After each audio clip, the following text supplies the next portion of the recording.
What's going on, sports card hobby family? Another day, another sports card video. We are back again. If you're new here, you're looking for daily sports cards and collectible style videos, and you have come to the right place.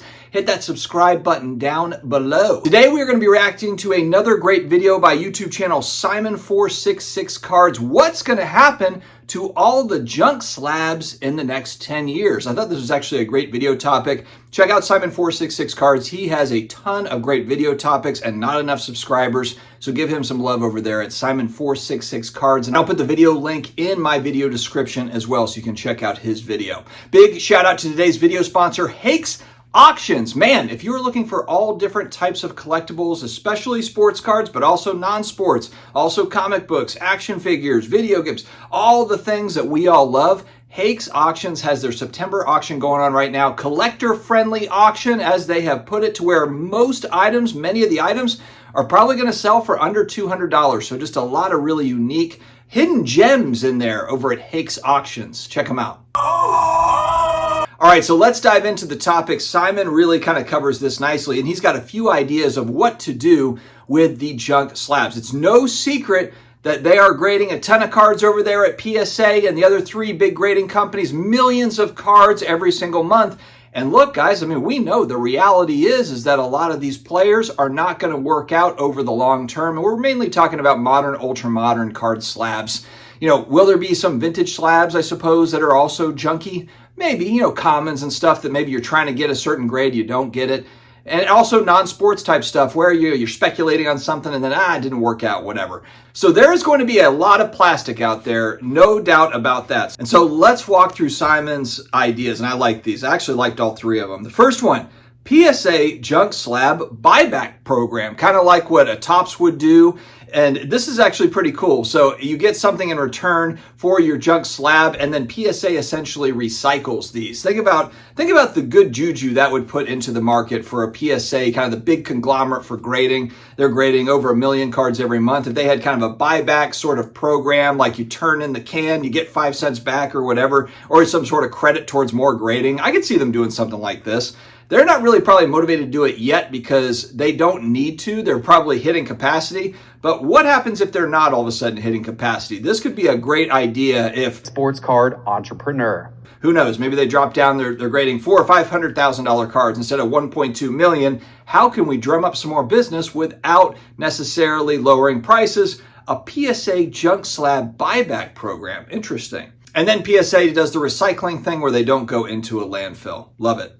All right, second, and this one was my favorite of all three of the ideas, a retro hipster sports bar featuring junk slabs. And Simon has a picture of a retro gaming type bar, which we've seen a lot of these pop up all over the country, especially over the last 5 to 10 years with all of the middle-age, midlife crisis dudes like me heading into their 40s. They remember playing the arcade when they were a kid. And these types of bars are awesome. You can play Donkey Kong or whatever, Super Mario Brothers from your childhood on the old style arcade game and have a beer while you're doing it with all your buddies. Fantastic. So what he's saying here is you have kind of something similar, but it's a bar with junk slabs all over the place. I think another just idea for this is card shops. You know, if you're opening a new card shop, why wouldn't you put have a junk slab wall, or maybe a couple of walls that are junk slab walls?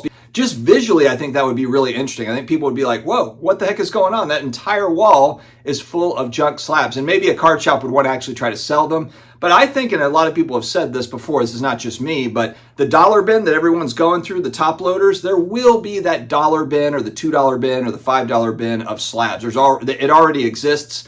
And a lot of what you're seeing too, and we've talked about this too, is the repack products are using these kind of the junk slabs or these low-end slabs and mixing them all in to sell these repacks, selling in like a big slab in with the junk slabs, and they're selling a ton of these repack products, or they're selling inexpensive repack products as kind of an entry-level way to kind of get a pack of slabs, you know, so to speak. So there's probably a lot of different ways to move these things around. But inevitably, you know, they're going to end up somewhere, either sitting on eBay at 99 cents auction, or, you know, maybe in 20, 30 years, just like we had cards going back and our parents would find them, maybe they just toss out all the slabs the same way that we had just boxes of, you know, top loader type stuff that just got kind of given away or thrown away.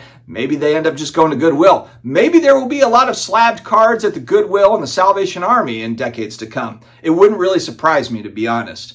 And then the last idea that he had, another good one, Fanatics buys junk slabs for their sports books shops and kind of use them as like a novelty thing. He said like, oh, you go to do sports betting at the Fanatics sportsbook place and your drink is served on a coaster that is a junk slab. And it could be a good talking point, which it actually is a really good marketing idea, I think, because if someone brings you a drink and it's served on, instead of the coasters that they hand out, that it's all these junk slabs, that would be like, what the heck? The average person would be like, what is this? It could be a marketing thing, kind of a full circle marketing thing to where you've got people in there for sports betting that learn about cards, Fanatics' other products, top stuff, and that kind of leads them to cards. So maybe they don't have a good experience sports betting. They're like, what is this? Sports cards? What? They're graded now. And all of a sudden, maybe they become sports card people. Hey, the cross-marketing efforts. Can you imagine? I thought that this was a great idea for a video, so shout out to Simon again. Make sure to check out Hake's auctions. I'll put a link below in the video description as well as in the pinned comments.